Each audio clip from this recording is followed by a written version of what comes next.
We'll call it America's shale stimulus. Natural gas boom that has lowered domestic energy prices, created jobs, and spurred economic growth in places like North Dakota, Texas, and Pennsylvania.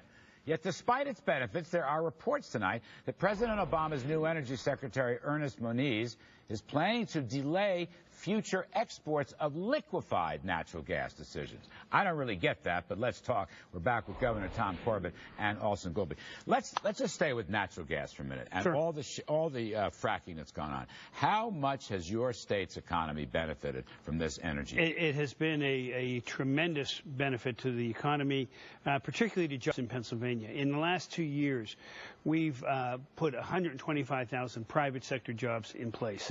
A vast majority of that, probably 28,000, were just in the energy field alone, direct, and then there's many induced and related to that. That energy field also has been good for saving our refineries down in southeastern Pennsylvania because it's going to be connected there. We're looking to do another maybe possible ethylene cracker facility there.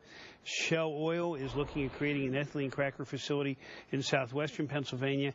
If we have those, you're going to see a reindustrialization of a good portion of Pennsylvania because of what we're doing. Did the state tax coffers benefit from the royalties? We did not tax it because we already taxed those companies. We did put an impact fee on. And in fact, that impact fee over the course of the last 2 years has brought in over $400 million.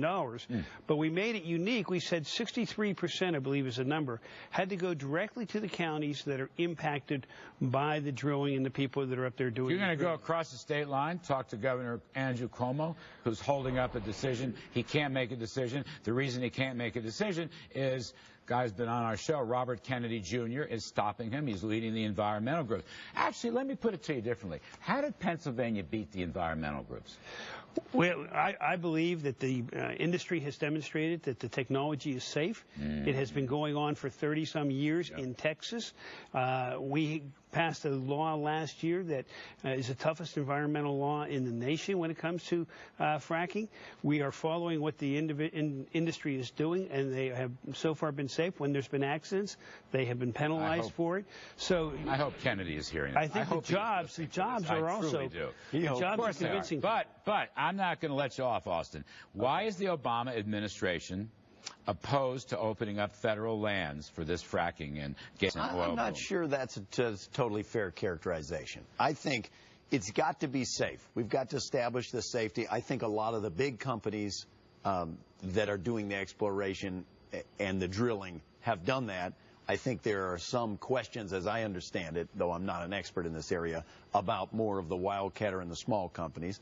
But if it's safe, I think it's there's a massively important both geostrategic and economic discovery for the country. Yeah, that's exactly right. But, I mean, the president wants to tax oil and gas companies. That annoys me and a lot of other people. You know, we've disagreed about that. It's a little class warfare. He doesn't like fossil fuel. Now, come on. In my view, the history has shown we've had a lot of big subsidies to oil companies, and I would have thought you'd be against that. I thought you'd be against it. I would if you had corporate welfare is not. I agree. If you lowered the marginal tax rates, then they don't need all those subsidies. Subsidies, I think, is a bad idea. I think targeting any particular industry of, hey, we're just going to change your tax rate because we don't like you, I think is a bad idea, too. No, that's what he just keeps picking on oil and gas companies. Governor, one last thing, though, this liquefied natural gas. Now, the Department of Energy okayed one in Texas. Sabine Pass. And now there's about 20, and the new energy secretary said no, no, no. What's up with that? I think it's a major mistake. I just returned from a trip last month to Brazil and to Chile. Brazilians came up to see what we're doing in Pennsylvania just last week when it comes to the drilling, and they have a state there they're getting ready to drill in. But Chile is an energy-starved nation. They need the energy. They're very interested. I met with the president of Chile for over an hour. It was supposed to be a half-an-hour conversation. The number one subject was, can you get the gas down to us? Can you get it liquefied down there? Why I think that is important is we start changing the geopolitics of the world. We are now an energy leader in the world. We can understand that we can get our independence from the Mideast. But since we have this gas, if we liquefy this gas, Chile is the second oldest democracy in the Western Hemisphere next to us. South America, as you know, there are a couple countries that haven't been so good towards us. But that's where the exports will go. That's and exactly you can knock where Venezuela down about 5 pegs by helping out these other countries. But absolutely. how many? It would create more jobs. Yes, but the only thing you got to be careful. Why is your Obama DOE? Look, I don't know anything. I don't know anything about that, and I've never met this secretary. But I will say, one of the great boons of the shale gas explosion, if you will, so far has been reduction in energy price for U.S. manufacturers. Mm-hmm. Absolutely. As we start shifting to a more export-based model, everything's going to go to the world price. If this becomes a world commodity, that differential advantage for U.S. companies. Even if we produce it, but we're selling it abroad, we're going to go to the world price. But if we become the marginal producer, that's going to hold prices down.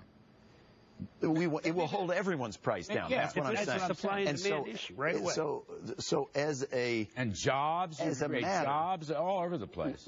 The specific benefit to U.S. manufacturing comes predominantly from cost being lower here than other places. If we start exporting it to everywhere and there's just a world price, this thing becomes a worldwide commodity, that differential goes away. That's all I'm saying. We're going to leave it there. Now.